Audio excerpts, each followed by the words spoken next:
So let me get this straight. The Bulls, a team that has now won 2 of their last 9 games, has beaten the only teams, those 2 games, above 500 in that 9-game stretch on their schedule, while losing to all the teams that were either at or below 500 at the time that they played them.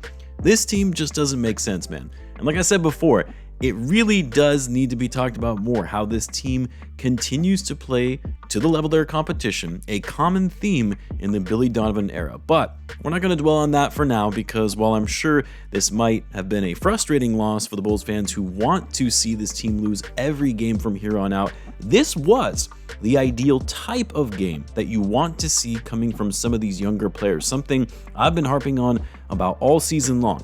I would much prefer to see strong progress, improvement, development, and experience being had from their young core, even if it leads to wins, than seeing everything just go to crap, which that was really starting to look like the case recently. Everything had been going to crap, all for the sake, though, of keeping a draft pick. A pick that, if they do keep, they're still going to owe the Spurs eventually, as the protection on it lowers the following draft, where it's only going to be top 8 protected in 2026. And let's be real, and I tweeted this a couple days ago, despite this win, which I'm sure a lot of Bulls fans are going to be upset about, the Bulls are still more than likely going to be keeping their pick. Yes, in order for the Bulls to guarantee to keep their pick, they have to fall into the bottom 6 in the standings. In that instance, there would be a 0% chance the pick falls outside of the top 10. But what most people don't know, or just haven't talked about, if the season were to end today, the Bulls would finish with the 9th worst record in the league, which actually gives them a 97% chance of keeping their pick. Now, sure,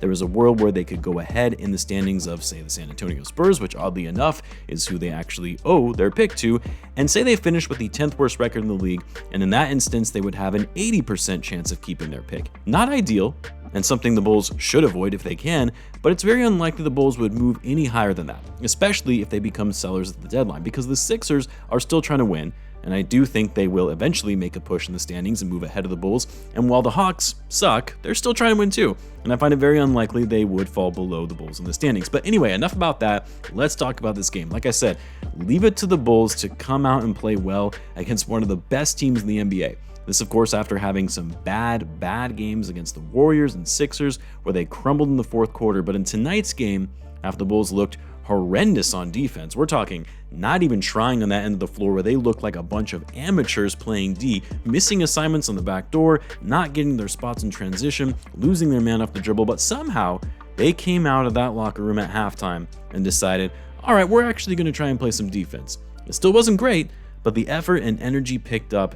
That defense carried over into their offense, got the crowd energized, the players' confidence regained, and it became a fun and exciting game. But for me, what got me excited watching this game wasn't what we saw from Vucevic and Zach, who did their usual thing. Both had solid games, which I'll get to, but it was what we saw from the younger guys. And I'm actually going to start with Patrick Williams. So Pat, after having some of his worst performances in recent games, 2 points the other night against the Sixers, 1 for 9 shooting then, Billy Donovan finally decides to bring him off the bench. For the first time this season, he gets benched. Well, I think he might have come off the bench 1 game earlier in the year, but that was because he was coming back from an injury and was on a minutes restriction. But the Bulls bring him off the bench.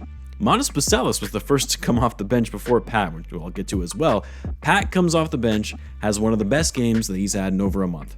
Not saying it was perfect, but it was a hell of a lot better than what we've seen recently. He was more aggressive getting inside. He was actually crashing the boards. He was active in passing the ball. He was cutting the basket. And because he was in the second unit, he was getting the ball more and getting more opportunities. Now, I'm not going to sit here and defend Pat, because Billy Donovan has given him more than enough opportunities, probably more than he should have, and he just hasn't capitalized. But it does say something that Patrick Williams, in the right lineup, and if given a more focal point on offense, is going to do better. 11 points for Pat tonight, 12 shots in this game. Been a while since we've actually seen him take that many shots in general. Still struggling to shoot the ball from deep at 1 for 5, but the 8 rebounds, 3 offensive rebounds to give the Bulls second chance points, that's what stood out to me. We've been begging for Pat to be more aggressive on the glass, using his size and strength in the post. Tonight, he had active hands and was fighting for those 50-50 balls.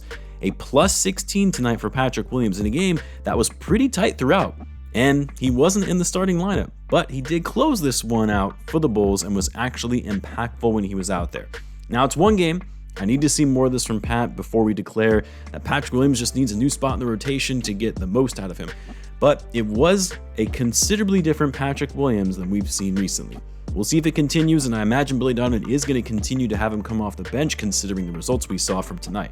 Then Ayo had a nice bounce back game. He was in the starting lineup, which I questioned greatly when I saw that Donovan benched Pat, and I was like, really? 4 guards against the Nuggets with Jokic and Michael Porter Jr.? You're not going to give Modest or Julian the start? But hey, it ended up working out. Maybe not initially, but Ayo was huge for the Bulls in this game, knocking down some big threes to catapult the Bulls in that 15-0 run they had in the third quarter.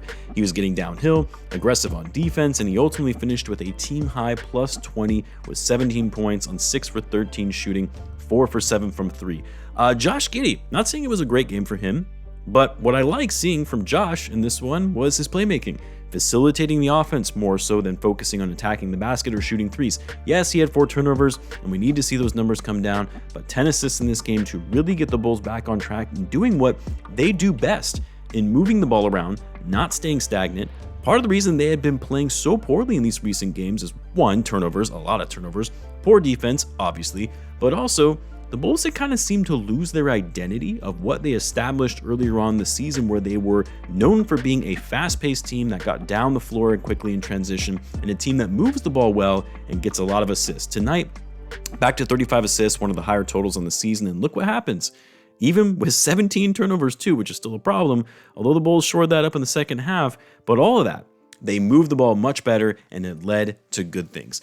But Buzelis, my man Buzelis, I told him to keep his head up when I was sitting next to him at the Warriors game. We need to keep this kid's confidence high because you can see what he can do when he's playing with the kind of swagger and aggression as if no one can stop him. That dunk he had where he bodied up his defender and put him on the ground and leaped to throw that one down.